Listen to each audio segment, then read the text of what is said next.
దేవుని నామమునకు మహిమ కలుగును గాక. హల్లెలూయా. కూడి వచ్చిన మీ అందరికీ మన ప్రభువును రక్షకుడైన యేసుక్రీస్తు వారి నామంలో మీ అందరికీ వందనాలు. దేవుడింత వరకు నన్ను, నా కుటుంబాలని, సంఘాలను ఈ వారమంతయు కాపాడి సజీవులుగా ఉంచి ఈరోజు ఈ విధంగా ఈ పునరుద్ధాన ఆరాధనలో పాల్గొనే కృపను, ధన్యతను ఆయన అనుగ్రహించి ఉన్నాడు. అతను బట్టి దేవునికి మహిమ కలుగును గాక. హల్లెలూయా. దేవుని వాక్యములకు వెళదాం. అందరూ బైబిల్ గ్రంథాలు తెరిచినట్లయితే యెహెజ్కేలు గ్రంథము 2వ అధ్యాయం, యెహెజ్కేలు గ్రంథం 2వ అధ్యాయం 1-2 వచనాలు చదువుకుందాం. నరపుత్రుడా, నీవు చక్కగా నిలవబడము. నేను నీతో మాట్లాడవలనని ఆయన నాతో మాట్లాడినప్పుడు ఆత్మ నాలోనికి వచ్చి నన్ను నిలవబెట్టెను. అప్పుడు నాతో మాట్లాడిన వాని స్వరము వింటిని. మంచిది. వాక్యం నిమిత్తమై చిన్న ప్రార్థన. మహాగణుడైన మా ప్రభువానికి స్తోత్రాలు. ఈ ఉదయకాల సభల ప్రభా నిలబడిన జ్ఞాపకం చేసుకోండి.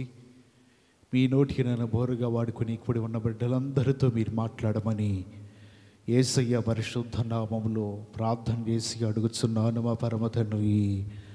ఆమేన్. హల్లెలూయా. మనం చదివిన మాట యెహెజ్కేలు గ్రంథము 2వ అధ్యాయం 1-2 వచనాలు. నరపుత్రుడా, నీవు చక్కగా నిలబడము. నేను నీతో మాట్లాడవలనని. ఈ మాట యెహెజ్కేలుతో చెప్పబడిన తర్వాత ఆయనతో మాట్లాడుతున్న మాటను బట్టి ఆయన అంటున్నాడు, ఆయన నాతో మాట్లాడినప్పుడు ఆత్మ నాలోనికి వచ్చి నన్ను నిలవబెట్టెను. ఈరోజు మనం నేర్చుకునే అంశం ఏంటిదంటే నిలవబడాలి. ఏంటి చెప్పండి, అందరూ చెప్పాలి. ఏంటిది మన అంశము? నిలవబడాలి.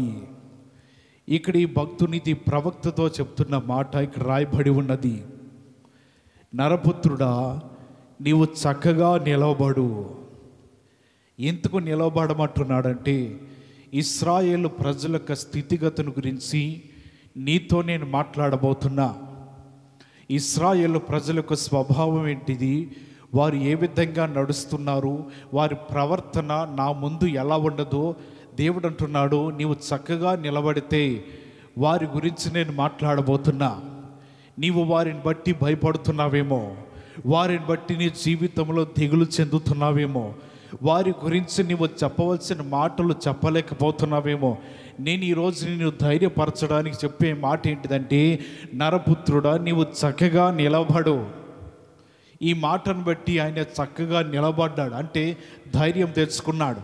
అతనిలో ఉన్న దిగును తొలగించుకున్నాడు. అతనిలో ఉన్న భయమును తొలగించుకున్నాడు. స్థిరముగా నిలబడి, ఎప్పుడైతే ఆయన నిలబడి దేవుని మాట కొరకు ఎదురు చూస్తున్నాడో ఆయన ఆత్మ ఇతనిలోకి వచ్చింది.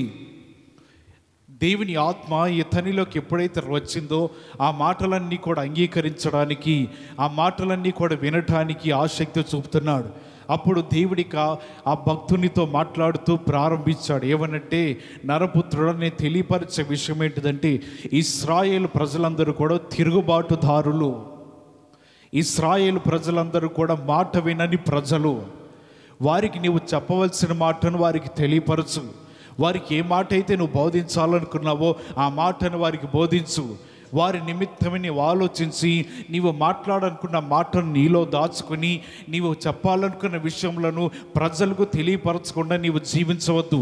వారందరితో కూడా నీవు మాట్లాడని ఈ నరపుత్రుడా అని చెప్పి మాట్లాడుతూ యెహోవా భక్తుడిని తెలియపరుస్తూ వారితో ఇంకా ప్రజల యొక్క స్వభావం ఏంటిదో అక్కడ రాయబడుతున్నది. ఇశ్రాయేలు ప్రజలు వారందరూ కూడా సిగ్గుమాలిన వారును కఠిన వృద్ధులైనవి ఉన్నారు. వారి యొద్దకు నేను నిన్ను పంపుచున్నాను. వారు తిరుగుబాటు చేయువారు కనుక వారు వినినను వినకపోయినను తమ మధ్య ప్రవక్త ఉన్నాడని వారు తెలుసుకున్నట్లుగా ప్రభువైన యెహోవా ఇలాగు సెలవిచ్చుచున్నాడు. ఆ ప్రజలు వినని స్వభావము.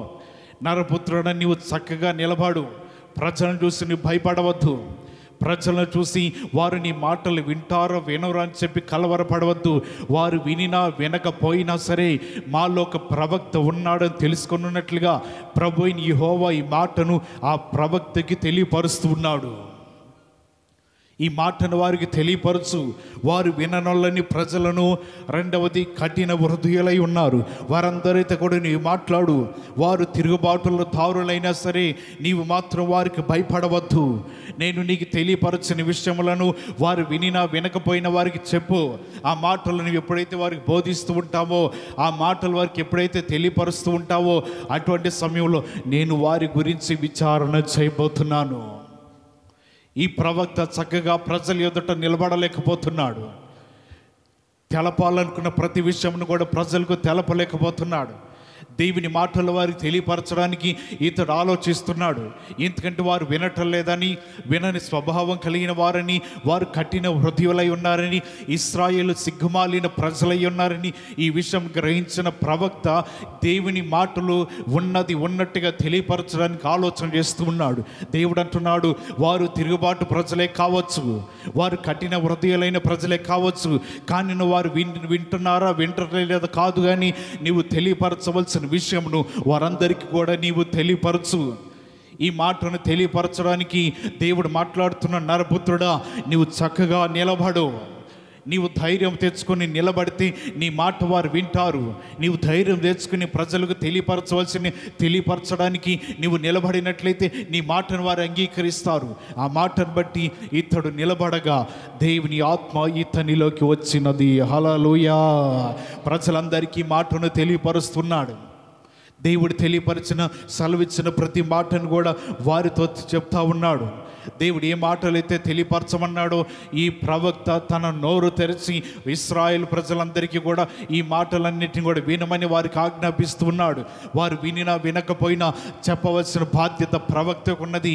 ఎందుకంటే దేవుడు అతన్ని నిలబెట్టి ఉన్నాడు. నిలబడలేని స్థితిలో ఉండి అతని జీవితం ఇశ్రాయేలు ప్రజల వైపు చూస్తూ, పడిపోయిన ప్రజల వైపు చూస్తూ, వారి జీవితాలలో వినని స్వభావం కలిగిన మూర్ఖముగా ఉన్న ప్రజల వైపు చూస్తూ, కఠిన హృదయములైపోయిన ప్రజల వైపు చూస్తే ఈ ప్రవక్త నిలబడలేక అతని జీవితము దేవుని విషయంలో బోధించలేకపోతున్నాడు. దేవుని విషయంలో వారికి తెలియపరచలేకపోతున్నాడు. దేవుడు సెలవిస్తున్నాడు, వారికి మాటలన్నీ కూడా నీవు నోరు తెరిచి వారితో మాట్లాడు. వారు వినరనుకుంటున్నావేమో, లేకపోతే వింటారనుకుంటున్నావేమో. వారు వినినా వినకపోయినా సరే ఆ ప్రజల గురించి నేను ఎరిగి ఉన్నా. ఆ ప్రజలకు స్వభావం ఏంటిదో నాకు తెలుసు, వారి ప్రవర్తన ఏంటిదో తెలుసు. వారి పితరుల కాలం నుంచి కూడా వారు కఠిన హృదయాలైపోయి ఉన్నారు. అటువంటి సమయంలో నీవు చెప్పాలనుకున్న మాటలు నీ నోటన నేను ఉంచబోతున్నా. ఆ మాటలన్నింటిని కూడా వారికి తెలియపరచు. ఈ ప్రవక్త నిశ్చయముగా ధైర్యం తెచ్చుకుని నిలబడుతూ వారి గురించి దేవుడు ఏమైతే బోధిస్తున్నాడో, ఆ ప్రజల గురించి ఏ మాటలు అయితే చెప్పాలనుకున్నాడో ఆ మాటలు తెలియపరుస్తుండగా నోరు తెరిచి ప్రజలందరికీ కూడా ఈ భక్తుడి ప్రవక్త వారితో మాట్లాడుతూ ఉన్నాడు. దేవునికి మహిమ కలుగునుగాక. హల్లెలూయా. మనము కూడా దేవుని మాటలను మనము వింటున్నప్పుడు దేవుడు మాట్లాడుతూ ఉంటాడు. మనము చక్కగా నిలబడాలి. చక్కగా నిలబడుతుంటే ఈ నిలబడతాం కాదు. ఈ ప్రవక్తల నుంచి మనం నేర్చుకున్నాం కదా, వారు ఎదురించే ప్రజలని చెప్పి వారి ఎదుట నిలబడలేక వారిని చూసి భయపడి వెనక్కి వెళ్ళిపోతున్నావేమో. లేదు, నువ్వు చక్కగా నిలబడు. వారందరూ కఠిన హృదయాలని చెప్పి వారితో మాట్లాడకుండా నీ జీవితం వెనక్కి వెళ్ళిపోతుందేమో. అలా కాదు, నేను నీతో మాట్లాడుతున్న మాట కదా నువ్వు చెప్పవలసింది. నువ్వు చక్కగా నిలబడు. అతడు ఎప్పుడైతే నిలబడుతున్నాడో దేవుని వాక్కు అతని వద్దకు వచ్చింది. ప్రభు అయిన యెహోవా సెలవిస్తున్న మాటను ఆయన ప్రజలందరికీ తెలియపరుస్తున్నాడు. మనము దేవుని మాటలు వింటున్నప్పుడు మనం తెలుసుకోవాల్సి ఏంటిదంటే దేవుని దగ్గర మనం చక్కగా నిలబడుతూ ఉండాలి. అంటే బెదురుతో కూడిన జీవితము, భయముతో కూడిన జీవితము, కఠిన హృదయంతో కూడిన జీవితము, విననులని స్వభావం కలిగిన జీవితము, ఇవన్నీ కూడా దేవుని ఎదుట నిలబడని జీవితాలు. దేవుని ఎదుట నిలబడే జీవితాలు ఏంటిదంటే భయపడకోకుండా, కఠిన హృదయము లేకోకుండా వారందరూ కూడా మాట వినే స్వభావం కలిగిన వారందరూ కూడా దేవుని ఎదుట వారు నిలబడే జనాంగము.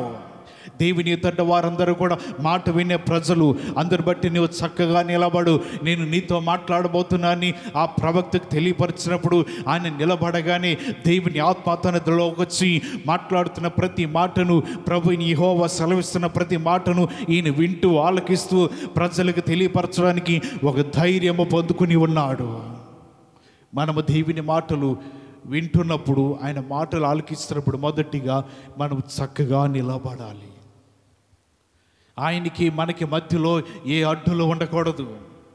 ఆయన మాట్లాడుతున్నప్పుడు ఆయన మధ్యలో ఏమి కూడా అడ్డు రాకోకుండా మన జీవితాలు అన్నిటిని తొలగించి మంచి హృదయము కలిగి, నీతి హృదయము కలిగి, యథార్థమైన మనసు కలిగి, నీతియుక్తమైన జీవితం కలిగి మనం చక్కగా నిలబడినట్లయితే ఆయన ఆత్మ మనలోకి వచ్చినప్పుడు ప్రతి మాట కూడా మనతో మాట్లాడుతూ ఉంటుంది.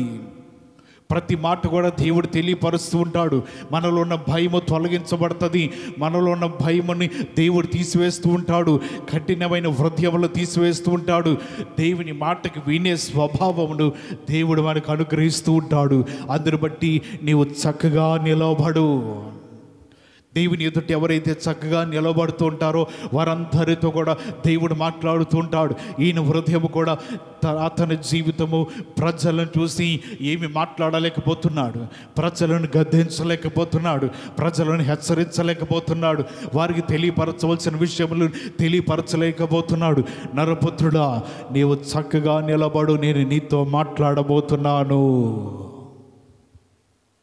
మనము నిలబడితే దేవుని దగ్గర దేవుడు మనతో మాట్లాడుతూ ఉంటాడు. మన జీవితాలు నిలవబడగలిగితే దేవుని వాక్కు మన యొద్దకు వస్తుంది. దేవుని ఎదుట మనం నిలబడుతుంటే ఆయన సెలవివ్వాలనుకున్న మాటను మన ఎదుట ఉండి సెలవిస్తూ ఉంటాడు. మనం నిలబడటం నేర్చుకోవాలి.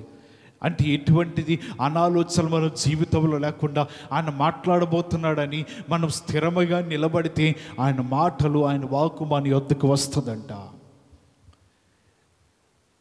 సొలొమోను చెప్తున్నాడు, ఈ ప్రజలందరినీ పరిపాలించడానికి నేను బాలుడను, నాకున్న బుద్ధి అయితే సరిపోదు, ఈ ప్రజలను ఎలా పరిపాలించాలో తెలియని పరిస్థితిలో ఉన్నాను అని సొలొమోను దేవుని దగ్గర ప్రార్థన చేస్తూ అతనికి కావలసిన జ్ఞానం గురించి అడుగుతూ ఉన్నాడు. అటువంటి సమయంలో దేవుడు రాత్రికాల సమయంలో సొలొమోనుతో మాట్లాడుతూ ఉన్నాడు. నీకు జ్ఞానమునివ్వబోతున్నా, నీ జీవితములకు తెలివినివ్వబోతున్నా, నీకు కావలసిన వివేచననివ్వబోతున్నా అని దేవుడు ఎప్పుడైతే మాట్లాడి ఉన్నాడో ఆ మాటలు బట్టి ఉదయకాల సమయంలో లేచి దేవునికి సమాధాన బలులను, అనేకమైన బలులన్నీ కూడా అర్పిస్తూ తన సేవకులందరికీ కూడా గొప్ప విందుని ఏర్పాటు చేసి ఉన్నాడు ఈ సొలొమోను. అతడు దేవుని మందిరం ఎదుట నిలబడుతూ దేవుని మాట్లాడే ప్రతి మాటలు కూడా విని ఉదయకాల సమయంలో ఆయన చేస్తున్న పనిటితో మొదటి రాజుల గ్రంథము 3వ అధ్యాయము 15వ వచనంలో రాయబడుతున్నది.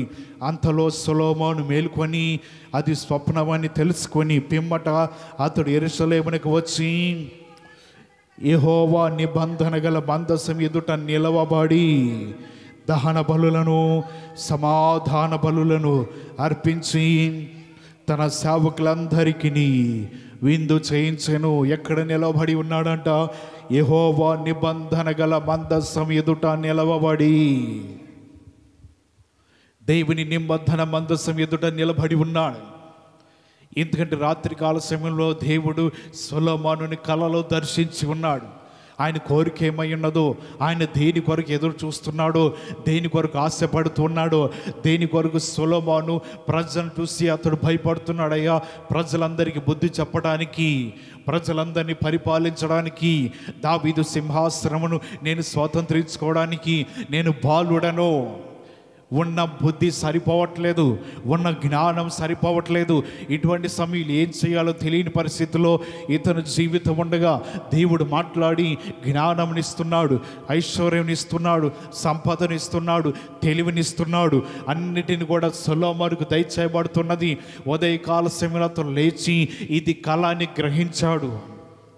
వెంటనే అతను జీవితంలో అనుకున్నాడు, రాత్రికాల సమయంలో కలలో దేవుడు అన్నిటిని కూడా నాకు ఇచ్చాడు, జ్ఞానమునిచ్చాడు, తెలివినిచ్చాడు, ప్రజలను పరిపాలించడానికి బుద్ధి వివేకం ఇచ్చాడని గ్రహించిన ఈ సొలొమోను దేవుని మందసము గల నిబంధన గల మందసం ఎదుట నిలబడి బలులు అర్పిస్తూ ఉన్నాడు. అతని జీవితం అప్పటి వరకు కూడా ప్రజల ఎదుట నిలబడలేకపోతున్నాడు. ప్రజలను చూసి అతని జీవితం ఆలోచన కలిగి ఉన్నాడు. ప్రజలను చూసి అతని జీవితము ఏం చేయాలో తెలియని పరిస్థితుల్లో ఉన్నాడు. ఎందుకంటే అతడు బాలుడను, నేను ప్రజలు పరిపాలించలేను, వారికి బుద్ధి చెప్పలేను, వీళ్ళందరికీ ఏ విధంగా నేను పరిపాలించాలి, ఏ విధంగా తీర్పు తీర్చాలని ఆలోచన కలిగిన సొలొమోను జీవితంలో దేవుడు ఎప్పుడైతే మాట్లాడి నీకు జ్ఞానం ఇవ్వబోతున్నానన్నాడు, ఆయన వెంటనే దేవుని మందసం ఎదుట నిలవబడి ఉన్నాడు. హల్లెలూయా! దేవుని మందసం ఎదుట నిలబడుతున్నాడు. సమాధాన బలులన్నీ కూడా అర్పిస్తూ ఉన్నాడు, దహన బలులన్నీ అర్పిస్తూ ఉన్నాడు, గొప్ప విందు చేస్తున్నాడు. ఇంతకయ్యా గొప్ప విందు అంటే దేవుడు రాత్రి కాలశములను దర్శించి ఉన్నాడు. సొలొమోనునికి కావలసినది బుద్ధి వివేకం కావాలి ప్రజలను పరిపాలించడానికి. నేను అడగగానే దేవుడు ఆ బుద్ధిని, వివేకమును, జ్ఞానమును, అడగకపోయిన ఐశ్వర్యమును ఇవన్నీ కూడా దేవుడు అనుగ్రహించి ఉన్నాడు. అందును బట్టి ఈరోజు నేను దేవుని మందసము దగ్గర నిలబడగలుగుతున్నాను. దేవుని మందసం ఎదుట నా జీవితం నిలబడగలుగుతున్నాను. నిలబడలేని సొలొమోను జీవితంలో ఆయన ప్రజలను చూసి అతడు పరిపాలించలేని అనుకున్న దినములలో, ప్రజలందరికీ కూడా నేను న్యాయం తీర్చలేను అనుకుంటున్న ఆ పరిస్థితిలో దేవుడు సొలొమోను తీసుకుని వచ్చి మందసం ఎదుట నిలబెడుతున్నాడు. నిబంధన గల మందసం ఎదుట సొలొమోను నువ్వు నిలబడు, నేను ఎన్నుకున్నాను, ప్రజల మీద నువ్వు పరిపాలకుడిగా ఉండబోతున్నావు, వారికి నీవే న్యాయం తీర్చబోతున్నావు. నీ తరములలో కానీ, నీ ముందు తరములలో కానీ, రాగల తరములలో కానీ నీ వంటి జ్ఞానవంతుడు, నీ వంటి తెలివిగలవాడు, నీ వంటి ఐశ్వర్యవంతుడు ఎక్కడ కూడా ఉండడు. కాబట్టి నిన్ను నిలబెడుతున్నానని చెప్పినప్పుడు ఈ సొలొమోను బయలుదేరి వెళ్ళి దేవుని మందసం ఎదుట ఆయన నిలబడుతూ తన జీవితంలో ప్రజలందరి ఎదుట పరిపాలన ప్రారంభిస్తున్నాడు. తన సింహాసనం మీద కూర్చొని తీర్పు ప్రారంభించబోతున్నాడు. తన సింహాసనం మీద కూర్చొని ప్రజలందరినీ కూడా జాగ్రత్తగా పర్యవేక్షిస్తున్నాడు. ఎందుకంటే నిలబడలేని సొలొమోను జీవితముని దేవుడు బయటికి తీసుకుని వచ్చాడు. సొలొమోను జీవితము నిలబడలేని పరిస్థితులు ఉన్న అతని బ్రతుకును దేవుడు మార్చివేశాడు. అతను అడిగిన దానికంటే కూడా, దేవుడు కోరుకునే దానికంటే కూడా అధికంగా ఇచ్చి అతని మందసం ఎదుట నిలబడి దహన బలులను, సమాధాన బలులను అర్పించి దేవుడు అంటున్నాడు, నేను నిన్ను కోరుకుని ఉన్నా, నీవు బాలుడు అనవద్దు, నీకు బుద్ధి చాలటం లేదు అనవద్దు, నిన్ను నేను ఎన్నుకున్నా, నీ తండ్రి స్థానంలో నీవు సింహాసనం మీద ఆసీనుడు కమ్మో. దేవుని మాటను బట్టి సొలొమోను తన రాజ్య పరిపాలన ప్రారంభిస్తున్నాడు. నిలబడలేను అనుకున్నాడు. ప్రజలకు ఏ విధంగా బుద్ధి చెప్పాలి, న్యాయం తీర్చాలనుకున్నాడు. ఇన్ని గోత్రముల వారిని ఎలాగా అనుకుంటున్నాడు తన జీవితంలో. దేవుడు మాట్లాడిన మాటను బట్టి, దేవుడిచ్చిన జ్ఞానమును బట్టి నిబంధన మందసము గల దాని ఎదురుగా వచ్చి నిలబడుతున్నాడు. దేవుని ఎదుటికి వచ్చేసి నిలబడుతున్నాడు. ఆ నిబంధన మందసము కలిగిన దాని ఎదుటికి వచ్చి నిలబడటం అంటే దేవునితో కలిసి ఆయన జీవితం ఉండటానికి నేను ఇక నీతో పాటు నిలబడతాను, నీతో పాటు నా జీవితం ఉంటుంది, నీతో పాటు కలిసి నేను నిలబడగలిగితేనే అప్పుడు ప్రజలను పరిపాలించగలను. సొలొమోను బయటికి వచ్చి నిబంధన గల మందసం ఎదుట నిలవబడి ఉన్నాడు. ధైర్యం తెచ్చుకున్నాడు, భయమును విడిచిపెట్టేశాడు. అతని జీవితంలో విననొల్లని ప్రజలు కదా వీళ్ళు నా మాట వింటారో లేదో, వీరు కఠినమైన మనస్తత్వం కలిగిన వారు కదా, నా మాట వింటారో లేదో. సొలొమోనుని దేవుడు ఎన్నుకొని ఏర్పరచుకున్నాడు కాబట్టి అతని జీవితంలో ధైర్యం తెచ్చుకుని బలులు అర్పిస్తూ తీర్పు తీరుస్తున్నాడు. అతనికి ఇచ్చిన జ్ఞానము, దేవుడు అతనికి ఇచ్చిన ధైర్యము, అతనికి ఇచ్చిన ఇటువంటి విలువైన మనస్తత్వాన్ని బట్టి దేవుడు ఎన్నుకున్నాడు. అనేక రాజ్యాల నుంచి రాజులు, అధికారులు వచ్చి అతని జ్ఞానమును పరీక్షిస్తున్నారు. ఇదిగో సొలొమోను జ్ఞానవంతుడంట, సొలొమోను తెలివిగలవాడంట, సొలొమోనుకున్న జ్ఞానము ఎవరికి లేదు, వెళ్ళి అతన్ని పరీక్షిద్దాం పదండి అని అనేక మంది వస్తున్నారు. అంటే ఎక్కడో ఉన్న సొలొమోను జీవితముని ప్రజల మధ్యకి తీసుకొచ్చి నిలబెట్టాడు దేవుడు. దేవుని మాటలు ఆలకిస్తున్నా నీవో మన జీవితము నిలబడలేని స్థితిలో ఉంటాయేమో, సొలొమోను వాళ్ళ దేవుని అడుగు. సొలొమోను వాళ్ళ దేవుని దగ్గర ప్రార్థన చెయ్యి. బుద్ధి, వివేకము, జ్ఞానము కొరకు నీవు ఎప్పుడైతే దేవుని అడుగుతావో, ప్రజలందరిలో కూడా హేళనకరంగా ఉన్న నీ జీవితము, ప్రజలందరిలో కూడా తెలివిలేని తనముగా ఉన్న మన జీవితము, ప్రజలందరిలో కూడా జ్ఞానము లేని జీవితాలను దేవుడు జ్ఞానంనిచ్చి ఆయన ఎన్నుకొని ఏర్పాటు చేసుకుని వచ్చి శత్రువుల అందరి ఎదుట మనకి భోజనము సిద్ధపరిచినట్లుగా మన జీవితాలను జ్ఞానముగాను మన జీవితాలు మార్చి వారందరి ఎదుట నిలబెట్టగలిగిన శక్తిమంతుడు ప్రభువుని యెహోవా మాత్రమే. హల్లెలూయా. ఆయన మాత్రమే నిలబెట్టగలడని మనం గ్రహించాలి. ఇతని జీవితమును ప్రజలందరి ఎదుట నిలబెట్టాడు దేవుడు. ప్రజలందరి ఎదుట ఏర్పాటు చేసి ఉన్నాడు. ఎక్కడ ఉన్న సొలొమోను తీసుకుని వచ్చి మందసం ఎదుట నిలబెట్టి, సొలొమోను ఈ మందసం ఎదుట నిలబడి ఉండి ప్రజలందరి కొరకు నీవు నీ రాజ్యమును స్థిరపరచు. దేవుని మాటలు వింటున్న మనము నేర్చుకోవాల్సినది, మనం అనుకుంటాం జ్ఞానము లేదండి, బుద్ధి వివేకం లేదు, తెలివి లేదు, ఏమి చేయాలో తెలియట్లేదు. ప్రజలందరూ కూడా అదో రకంగా వారి జీవితాలను ఆలోచన చేస్తూ ఉన్నారు. దేవుని దగ్గర మనం జ్ఞానం అడిగితే నీ జీవితాన్ని మార్చి మరలా ఆయన ప్రజలు ఊహించని రీతిలో నిలబెడుతుంటాడు. ఆయన ఎదుట ఉన్నది జ్ఞానము, ఆయన ఎదుట ఉన్నది తెలివి, ఆయన ఎదుటనే మన జీవితాలు ఈ విధంగా ఉన్నాయని దేవుని మాటలు బట్టి మనం తెలుసుకుంటున్నాము. ఒక చిన్న పిల్లవాడిని స్కూల్కి పంపించారంట తల్లిదండ్రులు. అతడు స్కూల్కి పోయి చదవకోకుండా, ఏమీ నేర్చుకోకుండా అతడు వస్తున్నాడు, వెళ్తున్నాడు, వస్తున్నాడు. స్కూల్లో ఉపాధ్యాయులు అనుకున్నారు నిదానంగా అలవాటు పడతాడులే, నేర్చుకుంటాడు, ఇప్పుడే కదా క్రొత్తగా అనుకున్నా. 5-6 నెలలు అయిపోయినా తన జీవితానికి చదువు అవ్వట్లా. స్కూల్లో ఆ ఉపాధ్యాయులు ఒక పేపర్ మీద రాశారు తల్లిదండ్రులకి.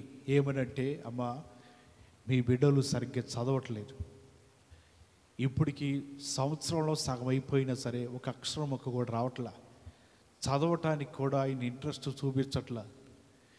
ఒక విధంగా చెప్పాలంటే మీ పిల్లవాడు చదువు రాకోకుండా జీవిస్తున్న ఒక మొద్దు అని చెప్పి రాసి పంపించారంట.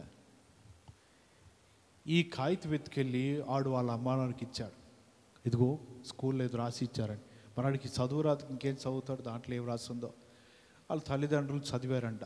ఆమె ఇంకో కాగితం తీసుకుని రాస్తుందంట, మా పిల్లవాడు మొద్దోడు కాదు, వాడికి చదువు చెప్పేవాళ్ళు ఇంకా పుట్టలేదు, వాడు మహా జ్ఞానవంతుడు, వారికి చదువు చెప్పాలంటే నీకున్న జ్ఞానం సరిపోదని ఉపాధ్యాయుల మీద రాసి పెట్టిందంట.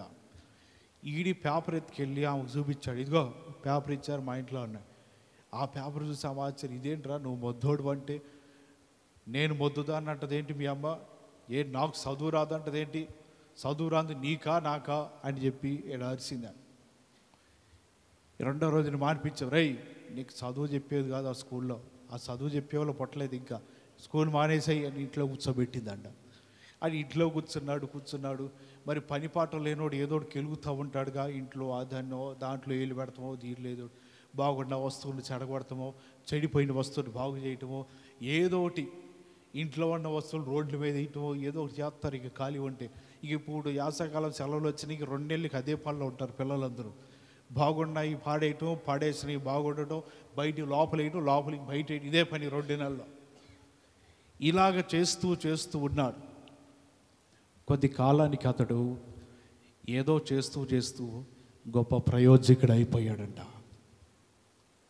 ఆ ప్రయోజకుడు అయిపోయిన తర్వాత అతని జీవితము ప్రపంచం మొత్తానికి కూడా ఒక మాదిరికరంగా మారిపోయినది. హల్లెలూయా. అతడే ఇటువంటి లైట్ కనుక్కున్న థామస్ ఆల్వా ఎడిసన్. గొప్పవాడైపోయాడు. బలువును కనుక్కున్న మొదటి వ్యక్తి ఆయన. మొదటిలో దేనికి పనికిరాడని చెప్పి వదిలేశారు. దేనికి ఆయన ఉపయోగం లేదు అనుకున్నాడు. జీవితంలో ఇతడు నిలబడలేడు.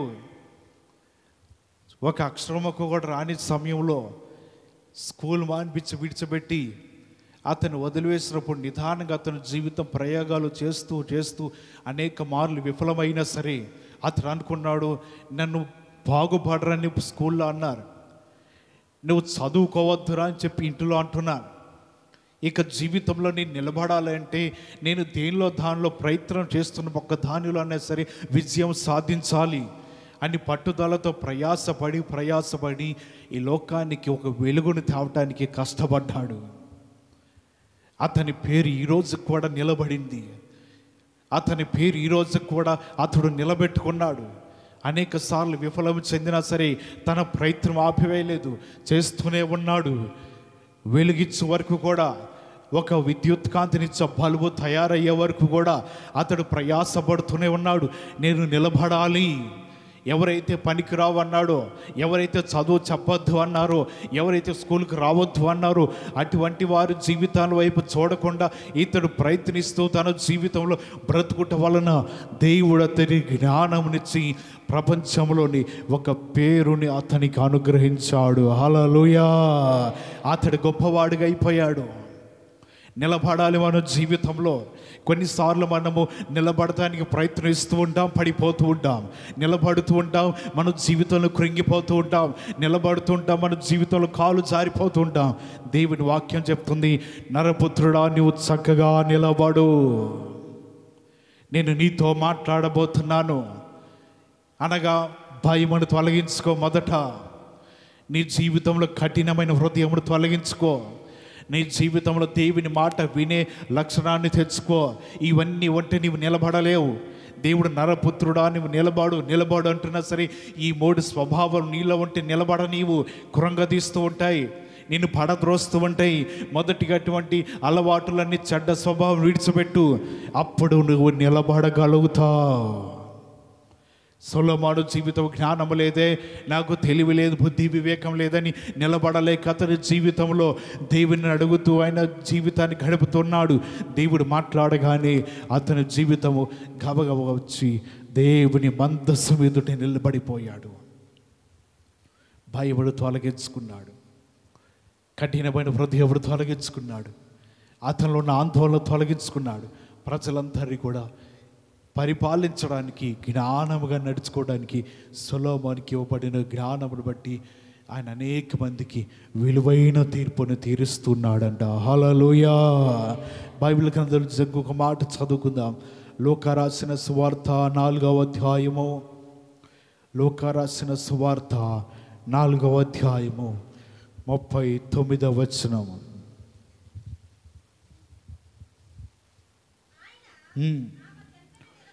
ఆయన ఆమె చెంతను నిలవబడి జ్వరమును గద్దింపగానే అది ఆమెను విడిచెను.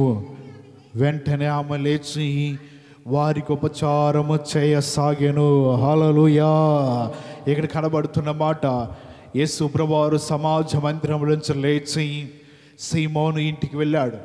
సీమోను యొక్క అత్త తీవ్రమైన జ్వరముతో పడి ఉండగా ఆమె విషయమై కొంతమంది సమాచారం తీసుకుని వచ్చి యేసు ప్రభువారికి తెలియపరిచాడు. అయ్యా, సీమోని ఇంటిలో ఒక వ్యక్తి జ్వరముతో పడి ఉన్నది, కాబట్టి నీ వచ్చి ప్రార్థన చెయ్యని ఈ సమాచారం యేసు ప్రభువారికి తెలియపరిచారు.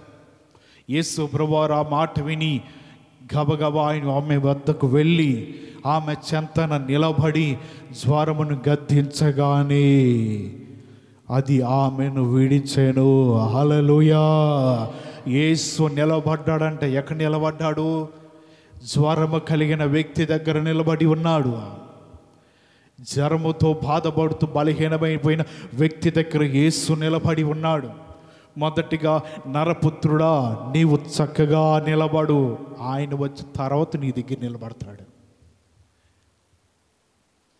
ఈమె జీవితం యేసు ప్రభువారు వచ్చే వరకు కూడా ఈమె నిలబడలేకపోయినది. మంచమ్మ పట్టి ఉన్నది, బలహీనమైపోయినది, జ్వరముతో పీడించబడుతున్నది. యేసు ఆమె చెంతని నిలబడి ఆ జ్వరమును గద్దించగా అటువంటి బలహీనత ఆమె నుంచి విడిచి వెళ్ళిపోయినదంట. జ్వరము ఆమె నుంచి దూరంగా వెళ్ళిపోయినది. మనము ఎప్పుడైతే దేవుని చెంత నిలిచి ఉంటామో ఆయన మన చెంత నిలిచి ఉంటాడు. దేవుడు నీ ఎడలో ఉంటాడు, నీవు దేవుని ఎడలో ఉంటాడు. ఇక మధ్యలో బలహీనతలు కానీ, అపవాది క్రియలే కానీ, సాతాను క్రియలే కానీ ఏవి కూడా ఆయనకి నీకు మధ్యలో ఏమి ఉండవు. ఎందుకంటే ఆయన నీ చెంత నిలబడి ఉన్నాడు, నీవు కూడా ఆయన చెంత నిలబడి ఉండు. దేవుడు ఎప్పుడైతే ఈమె చెంత నిలబడి ఉన్నాడు, బలహీనత ఉండటానికి ధైర్యం లేదు, వెళ్ళిపోయినది. జ్వరము ఆమెలోంచి ఉండటానికి ఇష్టపడలా, వెళ్ళిపోయినది. ఆమెలో ఉన్నటువంటి రోగము చేత పీడించబడుతూ ఈమె జీవితం ఉండగా యేసు వచ్చి ఆమె చెంత నిలబడి గద్దించగా జ్వరం అనుకున్నది యేసు ఈమె చెంత నిలబడి ఉన్నాడు. యేసు వచ్చి ఈమె ఎడల నిలబడుతూ ఉన్నాడు, యేసు గద్దిస్తూ ఉన్నాడు. ఈమె చెంత ఉండగా ఆ జ్వరం ఉండటానికి ఒక క్షణం కూడా ఆలోచించుకొని బయటికి పోయినది. నీ చెంత యేసు లేకపోతే ఏదో ఒక రోగం వచ్చి నీ ఎడలో ఉంటుంది. నీ చెంత యేసు ఉంటే ఏది ఉన్నా గద్దిస్తాడంట ఆయన. ఏ రోగములు ఉన్నాయని గద్దిస్తూ ఉంటాడు. యేసు వచ్చే వరకు కూడా ఆమె తీవ్రమైన జ్వరముతో పడిపోయి ఉన్నది. యేసు వచ్చి నిలబడగా ఆ జ్వరము ఆమె నుంచి బయటికి వెళ్ళిపోయినదంట. ఆమె లేచింది, అప్పటికప్పుడే లేచి వారికి ఉపచారం చేస్తుంది, వారికి పరిచర్య చేస్తుంది. వారి జీవితంలో ఈ ఎవరైతే యేసుతో పాటు వచ్చారో, ఎవరి ద్వారా అయితే కార్యం జరిగినదో వారందరికీ పరిచర్య చేస్తూ ఉన్నది. ఎందుకంటే ఆమెలో ఉన్న జ్వరం ఆమె నుంచి బయటికి విడిచి వెళ్ళిపోయినది. యేసు నిలవబడుట వలన మన జీవితంలో మనం చక్కగా నిలబడకపోతే యేసు ఎక్కడ నిలబడతాడండి? కొన్నిసార్లు నిలబడే స్తోమత ఉంటుంది, నిలబడగలిగిన శక్తి ఉంటుంది. నిలబడటానికి కొన్నిసార్లు మనం ఇష్టపడము. నీవు నిలబడలేకపోతే ప్రభువా నేను నిలబడలేని స్థితిలో ఉన్నానంటే ఈమె దగ్గరికి వచ్చినట్లు యేసు ప్రభువారు నీ వద్దకు వచ్చి నేను స్వస్థపరుస్తాడు. ఈమె పడి ఉన్నది తీవ్రమైన జ్వరముతో లేవలేని స్థితిలో ఉండగా యేసు వచ్చి స్వస్థపరిచాడు. ఒకవేళ మన జీవితంలో లేవగలిగిన శక్తి ఉండి, నిలబడగలిగిన శక్తి ఉండి, మనలో ఉన్న అయిష్టకరమైన జీవితాన్ని తొలగించుకుని నిలబడే కృప ఉన్న సరే నిలబడకుండా అయ్యా లేపయ్యా నన్ను నిలబెట్టయ్యా అంటే అది మన జీవితానికి అది మంచిది కాదు. నీవు నిలబడకపోతే దేవుడు నీ జీవితంలో దృష్టి ఉంచి ఆలోచనించి నిన్ను నిలబెట్టాలని దేవుడు గొప్ప ప్రణాళిక కలిగి ఉన్నాడు. హల్లెలూయా. ఈ విధంగా మన జీవితంలో ఈ లోకంలో మనము దేవుని ఎదుట నిలబడాలి చక్కగా. ఆయన అప్పుడు నీతో మాట్లాడుతూ ఉంటాడు. పేతురు నిలబడకపోవడం చోట నిలబడ్డాడంట. యేసునేవో బందిపోటు దొంగలు వచ్చి తీసుకుని వెళ్ళిపోతే ఈయనంట అక్కడ చలిమంట కాసుకుంటున్నాడంట. నువ్వు నిలబడే స్థానం అది? నీ బోధకుడైన యేసు ప్రభువారు ఎక్కడున్నారు ఆ సమయంలో?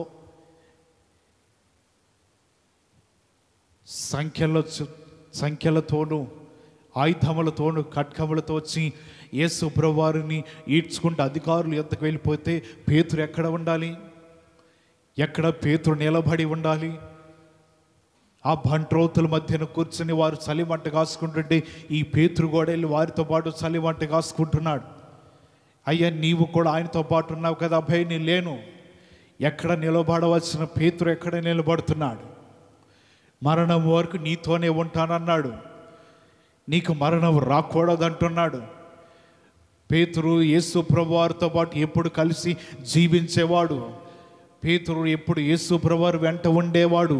అటువంటి వ్యక్తి అతని జీవితంలో ఎక్కడ నిలబడాలో తెలియని పరిస్థితిలో, అతని జీవితంలో ఎక్కడ ఉండాలో తెలియకోకుండా వెళ్ళి ప్రజల మధ్యనో బంట్రౌతుల మధ్యన జీవిస్తున్నాడు. ఒక ప్రక్కన బోధకుడు తీసుకుని వెళ్ళిపోయారు. మరణానికి అప్పగించడానికి, చిత్రహింసలు పెట్టడానికి, బాధలు పెట్టడానికి, అనేక విధములుగా ప్రశ్నించడానికి ఈయనను తీసుకుని వెళ్ళి అధికారుల దగ్గర తిప్పుతూ ఉంటుంటే ఈయన ఉండకూడని ప్రదేశంలో నిలబడి ఉన్నాడు. ఏ ప్రాంతంలో అయితే పేతురు ఉండకూడదు అదే ప్రాంతం నుండి చలిమంట కాసుకుంటున్నాడంటే వారి మధ్య ఉండి అక్కడి నుంచి వెళ్ళలేకపోతున్నాడు. పేతురు అతని జీవితంలో ఒక క్షణం యేసు ప్రభువారితో పాటు కలిసి ఉన్నాడు. మరి శ్రమలో కూడా ఉండాలి కదా పేతురు. యేసు ప్రభువారు లాక్కెళ్ళిపోతున్నప్పుడు, మంచిగా ఉన్నప్పుడు ఉండటం కాదు, పేతురుని యేసు ప్రభువారు ఎప్పుడు కూడా వెంట తీసుకుని వెళుతూ ఉండేవాడు. ఎవరి ఇంటికి వెళ్ళినా పేతురు, యోహానే. ఇటువంటి సమయంలో యేసు శ్రమల్లో ఉన్నాడని తెలియగాని ఆయన విడిచిపెట్టేసి ఈయన తన పని తాను చూసుకుంటున్నాడు. నిలబడగడని చోటను తన పాదం నిలబెడుతున్నాడు. బంట్రౌతుల మధ్య నుండి, ప్రజల మధ్య నుండి తన పనిలో చలి కాసుకుంటున్నాడు. శ్రమల కాలంలో యేసు ప్రవేశించి ఉన్నాడు. శోధన వలయంలో ఉండిపోతున్నాడు. అతను జీవితం అధికారుల యొద్దకు వెళ్ళి అనేక విధములుగా ఇబ్బందులు పెడుతున్నా సరే ఇతని జీవితం నాకేమీ పట్టనట్లుగా పేతురు చలిమంట కాసుకుంటున్నాడంట. మన జీవితంలో ఎక్కడ నిలబడుతున్నాము? నీవు దేవుని దగ్గర నిలబడుతున్నావా? ఆయన పాదముల దగ్గర నిలబెడుతున్నావా? ఆయన సన్నిధిలో నిలబడుతున్నావా? దేవుని రాకడ సమీపిస్తున్నది. ఆయన రాకడ సమీపముగా ఉన్నది. దేవుని సన్నిధిలో ఉన్న మన జీవితాలు జాగ్రత్తగా గమనిస్తూ ఉండాలి. అనేక మంది ఈ మన మీదకి శ్రమలు తీసుకురావటానికి, అనేక మంది మన జీవితంలో కష్టాలు తీసుకురావటానికి ఎదురు చూస్తూ ఉండగా నీ జీవితంలో ఏమి చేస్తున్నావు? నిలబడకూడని చోట నిలబడుతున్నావేమో, నిలబడకూడని చోట నీ పాదం నిలుపుతున్నావేమో, ఉండకూడని చోటలో పేతురులో నీ జీవితంలో ఉంటున్నావేమో. యేసు ప్రభువారు చెప్తున్నారు, ఇదిగో శ్రమకాలం రాబోతుంది, కష్టకాలం రాబోతుంది, కాపరిని కొట్టబోతున్నారు, గొర్రెలన్నీ చెదరబోతున్నాయి. ఇటువంటి సమయంలో నీవు ఎక్కడ నిలబడాలి? నీవెక్కడ నిలబడవలసిన పరిస్థితి వస్తుంది. నీ జీవితం ఎక్కడ ఉండాలో దేవుని దగ్గర నువ్వు జాగ్రత్తగా గమనించుకోవాలి. ఎప్పుడైతే నీవు నిలబడుతూ ఉంటావో నిశ్చయముగా ఆయన ఎదుట నీవు నిలబడితే నీతో ఆయన మాట్లాడబోతున్నాడు. కాలం మారిపోతూ ఉన్నది, పరిస్థితులు మారుతున్నాయి, శ్రమలు భయంకరంగా వస్తున్నాయి, మనల్ని తరుముకుంటూ వస్తున్నాయి. ఇటువంటి సమయంలో ఎక్కడ మనం నిలబడుతున్నాం? అపహాసకులు కూర్చున్న చోట మనం నిలబడుతున్నావా? దుష్టులతో కూడా కలిసి మనం నిలబడుతున్నావా? ఉండకూడని చోటలోని జీవితాలు ఉంటున్నాయా? నడివీధులో ప్రజల మధ్యన నీవు ఉంటున్నావా? నీవు ఇటువంటి సమయంలో నీ దీపం ఆరిపోకుండా చూసుకోవాల్సిన సమయము. అనేక మంది క్రైస్తవుల దీపములు ఆరిపోతూ ఉన్నాయి. అనేక మంది క్రైస్తవుల దీపములన్నీ కూడా పాడైపోతూ ఉన్నాయి. ఇటువంటి సమయంలో నీవు నిలబడాలి దేవుని ఎదుట. నీవు నిలబడుతున్నట్లయితే క్రైస్తవుడి ఈ కాలమును చూసి, ఇటువంటి పరిస్థితులు చూసి నిలబడితే ఆయన నీతో మాట్లాడుతూ ఉంటాడు. మనం నిలబడలేక ఈ లోకంలో మన జీవితాలు దేవుని సమయాన్ని కూడా వ్యర్థపరుస్తూ, మనకిచ్చిన సమయాన్ని దొంగిలిస్తూ, మన జీవితంలో మన ఇష్టం వచ్చినట్లుగా మనం బ్రతుకున్నట్లయితే కాలము సమీపిస్తూ ఉన్నది. దేవుని రాకడ త్వరగా వస్తున్నది. మనం జీవితాలు మనం జాగ్రత్తగా పేతురు వాళ్ళని నిలబడకూడని ప్రాంతంలో నిలబడకోకుండా దేవుని సన్నిధిలో మనం నిలబడితే అది నీ జీవితానికి శ్రేష్టమైనదంట. హల్లెలూయా. ఒక రాజు యొద్దకి ఒక సైనికుడు వచ్చాడు. ఆయనకు ఉన్న సందేహం ఏంటంటే, నరకం అంటే ఏంటి, స్వర్గం అంటే ఏంటి అని అడిగాడంట రాజుని. ఆ సైనికుడు వచ్చి అడుగుతున్నాడు. అతడు ఆలోచించాడు. మరలా రెండవసారి అడిగా, చెప్పు, స్వర్గం అంటే ఏంటి, నరకం అంటే ఏంటి అన్నాడు. ఈ రాజు ఆలోచించి అన్నాడు, ఒరేయ్, నువ్వు సైనికుడువా బెచ్చగాడువా అన్నాడంట. సైనికుడిని పట్టుకుని అంత మాట అంటవేంటి, నువ్వు సైనికుడువా బెచ్చగాడువా అన్నాడు. ఈయన కోపం వచ్చి, సైనికుడు కదా, తన వరలో ఉన్న ఖడ్గాన్ని తీసేశాడు బయటికి. రాజు మెడ మీద పెట్టాడు. ఇదిగో, ఈ పిచ్చ పనులు చేస్తే నరకానికి పోతారన్నాడు. అయ్యా క్షమించండి, కాలు పట్టుకున్నాడు. ఇదిగో, ఇలా విధేయత ఉంటే స్వర్గానికి పోతారన్నాడు. అయిపోయింది, సమాధానం దొరికింది ఆయనకి. ఏం చేస్తే ఖడ్గాన్ని పట్టుకుంటే నరకానికి పోతావు, ఇక ఈ పనులు మొదలు ఖడ్గంది, నరకానికి పోతావు అన్నాడు. కోపం వచ్చింది. అయ్యో, నేను సైనికుడిని, మన దేశాన్ని కాపలా కాసేమని పట్టుకుని బెచ్చగాడు అనేసరికి కోపం వచ్చింది. తప్పు అయిపోయింది, క్షమించండి. ఇటువంటి క్షమించే గుణం ఉంటే, మంచి స్వభావం ఉంటే నీలాంటి వాళ్ళు నరకానికి పోకుండా స్వర్గానికి వెళతారు. ఇదే చిన్న ఉదాహరణకి ఏమి లేదు. అప్పుడు ఆయనకు అర్థమైంది ఎక్కడ నిలబడాలి, స్వర్గంలోనా నరకంలోనా. మొదట భూమి మీద చక్కగా నిలబడితే అక్కడ ఇక్కడ ఆయనే తీర్పు తీరుస్తాడు. నీవు భూమి మీద చక్కగా నిలబడలేకపోతే ఎక్కడ నిలబెట్టాలో దేవునికి సమస్తము కూడా తెలుసు, సమస్తము కూడా ఆయన ఎరిగి ఉన్నాడు.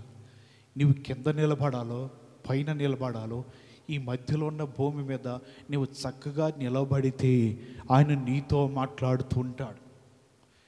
నీ జీవితం మీదకి శ్రమల వంటి కష్టాలు వచ్చినా, అలలే కొట్టినా, తుఫాను చెలరేగిన, గాలి వీచిన, చక్కగా నిలబడితే అన్నింటినీ నువ్వు తట్టుకోగలిగితే, ఎవరయ్యా మీరు ఎక్కడి నుంచి వచ్చారు? అయ్యా ప్రతిదినము మా వస్త్రములు గొర్రెపిల్ల రక్తంలో మేము ఒత్తుక్కుంటూ ఇదిగో తెలుపు చేసుకుని వచ్చిన వారమే. అంటే శ్రమలో నుంచి వచ్చిన వారమయ్యా, శ్రమలోనే మేము నిలబడిన వారము. ప్రతిదినం మా మీదకి కష్టాలు వస్తూనే ఉంటాయి, శోధనలన్నీ అధిగమించి నిలబడి వచ్చిన వారు మేమే. మీలాంటి వారిదే నా తండ్రి రాజ్యము.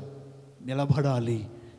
ఎవరైతే నిలబడుతూ ఉంటారో అన్నిటినీ తట్టుకొని అన్నిటినీ జయించి నిలబడిన వారు ఎవరైతే ఉంటారో జయించిన వారిని దేవుడు తనతో పాటు కూర్చుండబెడతాడు. హల్లెలూయా. జయించిన వారు తనతో పాటు ఉంటారని వాక్య భాగంలో చెప్పబడుతున్నది. అపోస్తులందరూ కలిసి దేవుని వాక్యాన్ని బోధిస్తూ ఉన్నారంట. ఇలా బోధిస్తూ ఉండగా కొంతమంది వారిని పట్టుకుని బలాత్కారంగా తీసుకుని వెళ్ళి చెరసాలలో వేసేశారు. రాత్రికాల సమయంలో దేవదూత వచ్చి వారితో మాట్లాడుతుంది, మీరు వెళ్ళి దేవాలయంలో నిలబడమంది. ఈ అపోస్తులందరూ కూడా ఆ చెరసాల నుంచి క్షేమంగా బయటకు వచ్చి మందిరంలో నిలబడ్డారు. ఉదయకాల సమయంలో చెరసాల నాయకులు బండ్రౌతులు అందరూ వచ్చి చూడగా చెరసాలలో ఏ అపోస్తులు కనబడుతున్నా, ఖాళీగా ఉండిపోయింది. ఈ వార్తను అధిపతికి తెలియపరచరయ్యా, చెరసాల మేము భద్రంగా కాచాం, మేము భద్రంగా కావలి వారిని ఉంచాం, సైనికులు ఉంచాం. మరి ఏం జరిగిందో తెలియదు. ఉదయకాల సమయంలో చూడగా అపోస్తులు ఎవరు లేరు, వారు ఎక్కడ ఉన్నారో తెలియదు. అటువంటి సమయంలో ఏ దిక్కు తోచని పరిస్థితుల్లో వారందరూ కూడా ఆలోచిస్తున్నారు, ఏమైపోయారు అపోస్తులందరూ కూడా, ఎక్కడ ఉండిపోయారు అని ఆలోచన చేస్తూ ఉండగా ఒక వ్యక్తి పరిగెత్తుకుంటూ వచ్చి, అయ్యా ఇదిగో దేవుని మాటలు ప్రకటిస్తూ ఉన్నాడు చూసారా, వారందరూ కూడా ఎక్కడ ఉన్నారంటే పలానా చోట దేవుని మందిరంలో ఉన్నారయ్యా. వెంటనే అధిపతి బంట్రౌతులందరూ కూడా వెళ్ళి వారు తీసుకొచ్చి నిలబెట్టారు. మీరెందుకు దేవుని మాటలు బోధిస్తున్నారు? ఎందుకు దేవుని మాటలు ప్రకటిస్తున్నారు? ప్రకటించవద్దని మీకు ఖండితంగా ఆజ్ఞాపించాను కదా. ఆయన మాటలు ప్రకటించడానికి మీరు ఎందుకు సాహసం చేస్తున్నారు? వారు అంటున్నారు, మేము ప్రజలకు భయపడము, మా దేవునికి మాత్రమే భయపడతాము. హల్లెలూయా. ప్రజల మాటలు మేము వినము, దేవుని మాటలే వింటాము. ప్రజలందరిని పిలిచి, అబ్బాయి ఇదిగో వీళ్ళ మాటలు మీరు వినవద్దు, వీళ్ళు యేసుక్రీస్తు వారి గురించి చెప్తున్న మాటలు మీరు వినవద్దు, వీరు చెప్పే అన్ని వ్యర్థమైన మాటలు, వీరు చెప్పే అన్ని కూడా వ్యర్థమైన సువార్త మీరు వినవద్దు, మీరు జాగ్రత్తగా ఉండండి అని ప్రజలు కూడా తెలియపరుస్తున్నారు అధిపతులందరూ. అయినను వీరందరూ కూడా ప్రతి రోజు దేవాలయంలో నిలబడి దేవుని వాక్యాన్ని బోధిస్తూనే ఉన్నారట. హల్లెలూయా. దేవుని మాటలు ప్రతిరోజు కూడా బోధిస్తూనే ఉన్నారు. ఆ మాట ఒకసారి జ్ఞాపకం చేసుకున్న మాటలు ముగిస్తాను.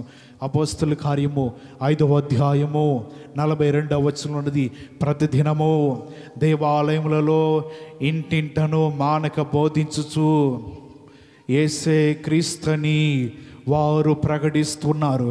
ప్రతిదినము కూడా వారందరూ కూడా దేవుని మాటలు ప్రకటిస్తున్నారు. ప్రతిదినము కూడా వారందరూ దేవుని మాటలు వింటూ ఉన్నారు. అటువంటి సమయంలో దేవుని వారు చెప్పే మాటలు బట్టి అనేక మంది మారిపోతూ ఉన్నారు. అనేక మంది దేవుని సువార్తను వారు అంగీకరిస్తూ ఉన్నారు. దేవుని సువార్తను ప్రకటించవద్దు అని చెప్పిన ప్రతిదినము కూడా వారు దేవాలయంలో నిలబడి దేవుని వాక్యాన్ని బోధిస్తున్నారు. వారు భయపడలేదు. ఎందుకంటే వారు చెప్తున్న మాట, మేము మనుషులకు కాదు కానీ దేవునికే మేము లోబడుతున్నాము. అందరిని బట్టి వారందరూ నిలబడ్డారు. వారి మీద కఠినమైన ఆజ్ఞలు వచ్చినా నిలబడ్డారు, కఠినమైన స్థితిలో వచ్చినా నిలబడ్డారు, ఎటువంటి పరిస్థితుల్లో దేవుని సువార్తను ఆటంకపరిచినా నిలబడ్డారు, చెరసాలలో వేసినా నిలబడ్డారు. వారు నిలబడితే దేవుడు అన్నాడు, చక్కగా నిలబడిన వారిని దేవుడు ఎన్నుకొని ప్రజలందరికీ సువార్తను ప్రకటించి గొప్ప వ్యక్తులుగా దేవుడు వీరిని ఏర్పాటు చేసుకుని ఉన్నారు. హల్లెలూయా.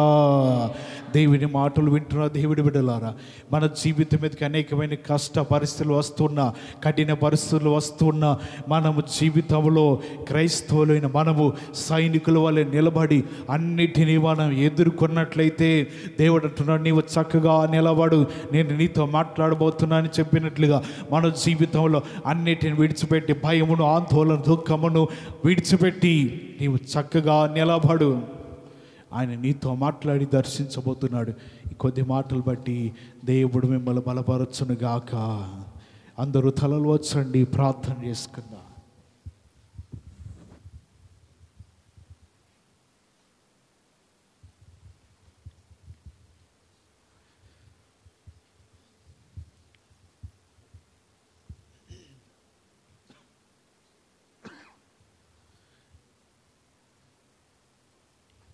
దేవుడి మాటలు వింటున్న మనము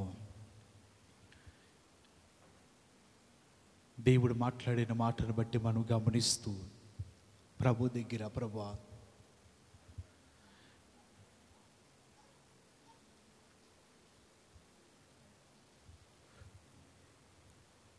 నిలబడాలని నీవు మాట్లాడుతున్నావు.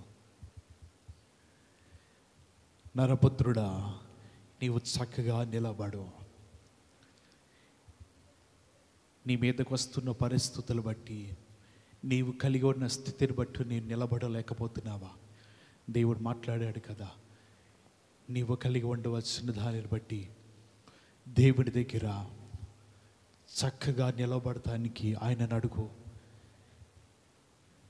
ప్రవక్త నిలబడలేకపోతుంటే దేవుడు అంటున్నాడు, నువ్వు చక్కగా నిలబడు, చెప్పాలనుకున్న మాటను తెలియపరచమన్నాడు. సొలొమోను నిలబడలేకపోతున్నాడు. నేను బాలుడనయ్య, బుద్ధి జ్ఞానములు కలిగి లేనివాడిని. సొలొమోను, నీకేమి అవసరమై ఉన్నదో అడగమన్నాడు. దేవుడు అతనికి ఇచ్చిన దానిని బట్టి దేవుని నిబంధన గల మందస్సం ఎదుట నిలబడుతున్నాడు సొలొమోను.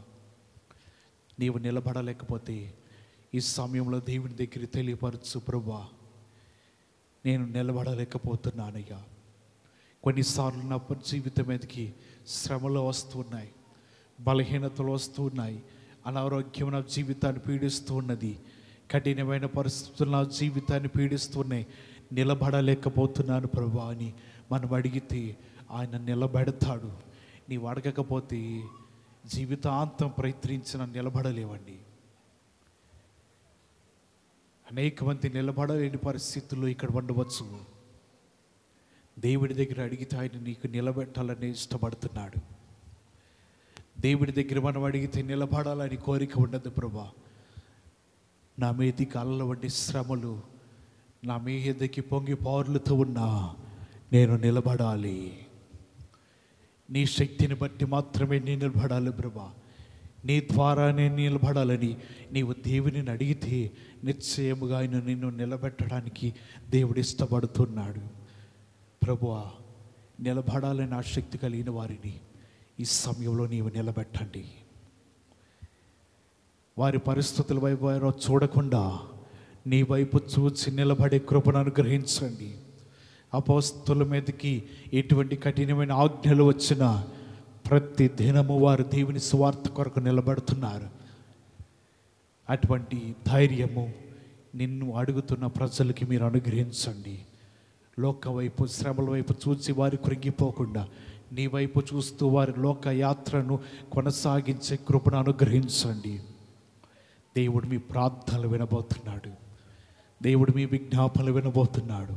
తన కొరకు ఎదురు చూసిన వారిని దేవుడు వారి చెంత ఆయన నిలబెట్టబోతున్నాడు. జ్వరంతో బాధపడుతున్న ఆమె చెంత యేసు నిలబడగా బలహీనత ఆమె నుంచి బయటికి వెళ్ళిపోయినదంట. ప్రభువా, నా చెంత నువ్వు నిలబడయ్యా, నా చెంత నీ ఉండు ప్రభు అని దేవుని అడిగితే నిశ్చయముగా ఆయన నీ చెంత ఉంటాడు. నీ బలహీనతలన్నీ దేవుడు బయటికి వెళ్ళగొట్టడానికి ఇష్టపడుతున్నాడు. ప్రార్థన చేసుకుందాము.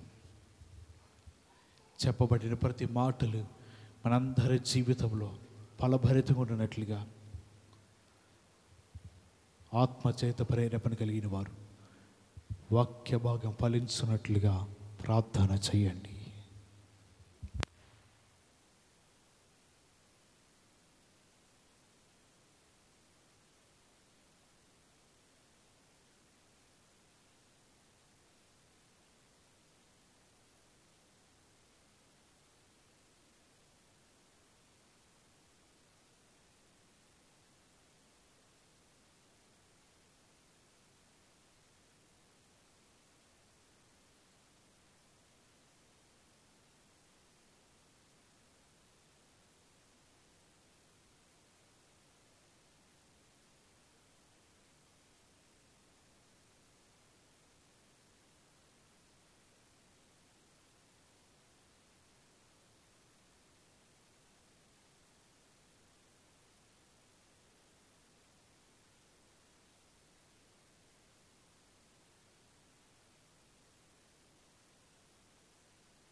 సమర్పణ చేయుము ప్రభువునకు నీ దేహము ధనము సమయమును.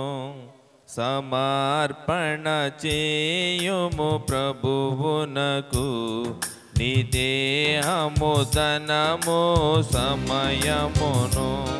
సమర్పణ చేయుము ప్రభువునకు నీ దేహము ధనము సమయమును అబ్రామును అడిగేను ప్రభువప్పుడు ఇసాకుని అర్పణ ఇమ్మనెను.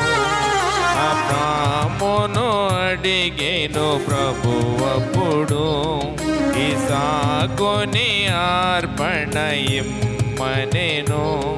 నీ పీట్లను సేవకుని చెదవా, నీ పీట్లను సేవకుని చెదవా, చెదవా సమర్పణ చేయుము ప్రభువునకు.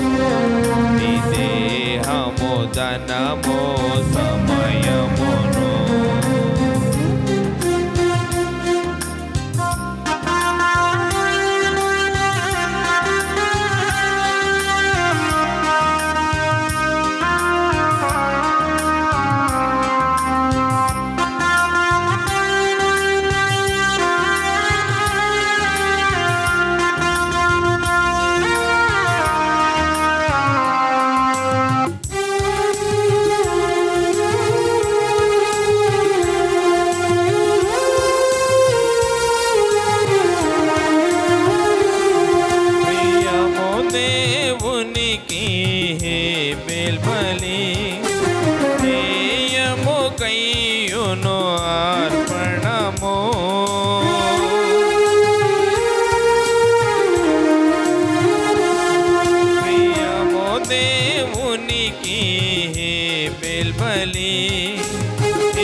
కల్మషమంటనివి కళంకము కల్మషమంటనివి నీవి చెదవా సమర్పణ చేయుము ప్రభువునకు. నీ దేహము ధనము సమయమును సమర్పణ చేయుము ప్రభువునకు. నీ దేహము ధనము సమయమును.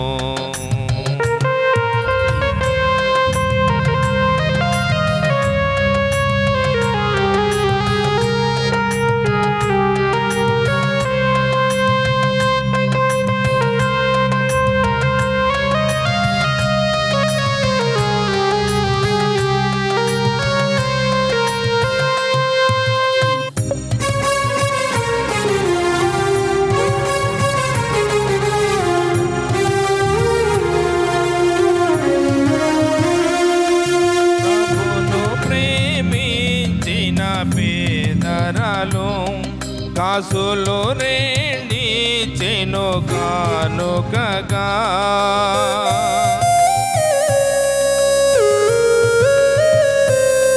ప్రభును ప్రేమించిన పేదరాలు కాసులు రెండి చెను కానుకగా జీవనమంతయు దేవునికి జీవనమంతయు దేవునికి నీవి చెదవా సమర్పణ చేయుము ప్రభువునకు. నీ దేహము ధనము సమయమును సమర్పణ చేయుము ప్రభువునకు. నీ దేహము ధనము సమయమును.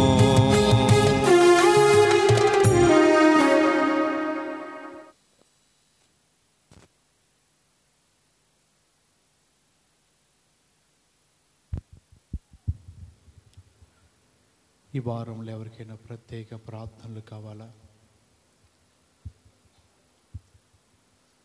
మంచిది, ఎవరికి ఉంది కాబట్టి అది ప్రకారంగా ఎక్కడి ప్రార్థనలు అక్కడే ఉంటాయి.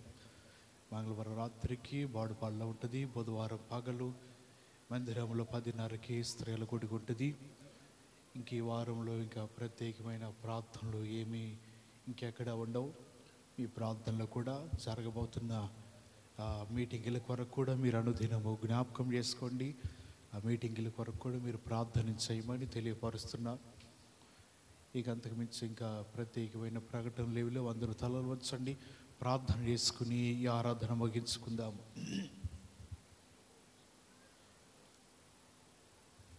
దేవుడి ఇంతవరకు ఈ ఆరాధనలో మనకి తోడుగా ఉండి మనందరితో మాట్లాడినందుకే మనము దేవునికి స్తోత్రం.